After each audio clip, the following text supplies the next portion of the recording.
बिस्मिल्लाहिर्रहमानिर्रहीम अस्सलाम वालेकुम। मैं कस्म जोका ते सारे सजना बिरावा बेलियां संगियां ते पंजाबी मित्रां नू जी आयां नू आखदा सदा खुश रहो, शाद रहो, आबाद रहो, हसदे वसदे रहो, खुशियां वंडो ते आपस विच प्यार सलूक नाल रहो।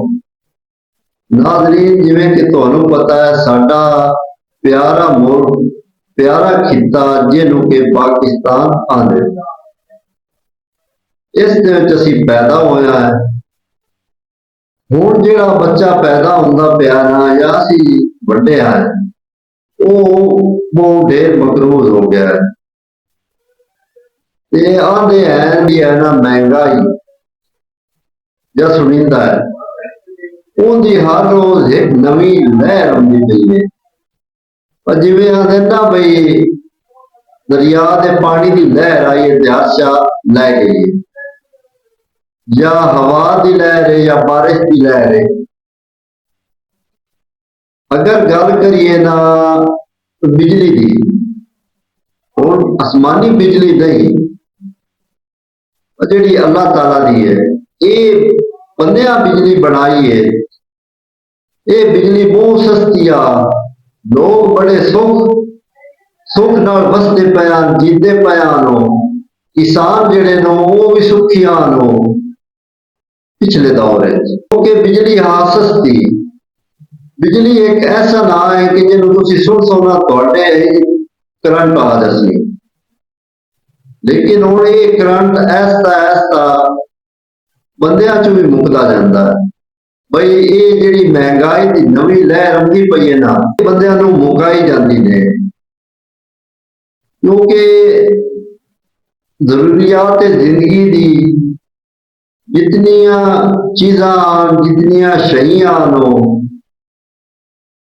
आटा लै लो, घी लै लो, दालां लै लो, चावल लै लो, जान बचाउण वालियां अद्वियात लै लो, उन्हां दियां जिहड़ियां कीमतां नो वो तां वध गईयां ने। हुण इंज है बई मरना सौखा है ते जीना बहुत मुश्किल हो गया है। चोरियां आम हो गई नो, डकैतियां आम हो गई नो, राहदनी आम हो गई है, फाशी बहुत ज्यादा बढ़ गई है। उसकी वजह की है? उसकी वजह यह है बई एक तो असीं जिहड़े बंदे हैं ना अपनी जरूरत तो वध असां समान पैदा कर लैनो। पैसे की कीमत कोई नहीं, डॉलर उतम आ गया है, पैसे की कीमत घट गई है। ते हर बंदा चाहता है भी मेरे को गड्डी होए, मोटरसाइकिल होए, जिन्हों नहीं भी लोड़ हो। लेकिन बंदे भी की करे रो जरूरियात जिंदगी की हुण जिहड़ा हिसाब चल रहा है ये जरूरी है हर शा। ते साडे मुल्क का जिहड़ा अगर कानून है वो कमजोर हो गया, जिस वजह तो कतल वगैरह ते डकैतियां चोरियां आम हो गई नो, क्योंकि बंदे हो गए गरीब हो, नौकरियां लभदियां नहीं पईयां, कारोबार है कोई ना, बंदे करें तो की करें। क्योंकि अगर गल करो ना मुल्क पाकिस्तान दी खिते दी, ਇਹਦੇ ਵਿੱਚ ਕਿਸੇ ਸ਼ੈ ਦੀ ਲੋੜ ਨਾ ਕਿਸੇ ਸ਼ੈ ਦੀ ਥੋੜ ਨਾ, ਇਹ ਮੁਲਕ ਦਾ ਬਾਹਰਲੇ ਮੁਲਕਾਂ ਨੂੰ ਵੀ ਦਿੰਦਾ। लेकिन हुण जिहड़े निजायज आए रोज प्रोटोकॉल है बड़ियां गड्डियां वीगो डाले हो गए और कश हो गई, क्योंकि असीं गरीब तो वीगो डाले या गड्डियां इस्तेमाल कर नहीं सकते। वो अमीरां कोल ही है या जिहड़े बड़े अफसर हैं उन्हां कोल है जैसे उन्हां तेल पाउणा हर शा, फिर बिजली जो जरूरियात जिंदगी की है वो उन्हां प्रोटोकॉल लैणे वो असीं गरीब तो लैण तो रहे ते गरीब भी होए मरदा ही पिया हुण की कर सकदा है। बेहतर इन्हें बिरावो भी चुप कर जाओ, जिवें होंदी ने टैक्स भरो, हर शा टैक्स भरो ते चुप हो जाओ। अपने होठां ते जिब्बां ते ताले ला लो ते चुप करके अपना सकून नाल गलां च पाओ, काम शाम छड्ड दिओ। देखो ना जिहड़ा किसान आ वो बेचारा बहुत कमजोर हो गया है। ਕਮਜ਼ੋਰੀ ਦੀ ਵਜ੍ਹਾ ਕੀ ਹੈ ਵੀ ਬਿੱਲਾਂ ਦੇ ਰੇਟ ਵੱਧ ਗਏ, ਖਾਦਾਂ ਦੇ ਰੇਟ ਵੱਧ ਗਏ, ਹਰ ਚੀਜ਼ ਦਾ ਰੇਟ ਡਬਲ ਹੋ ਗਿਆ ਤੇ ਪੈਸੇ ਦੀ ਕੋਈ ਕਦਰ ਕਰ ਨਹੀਂ।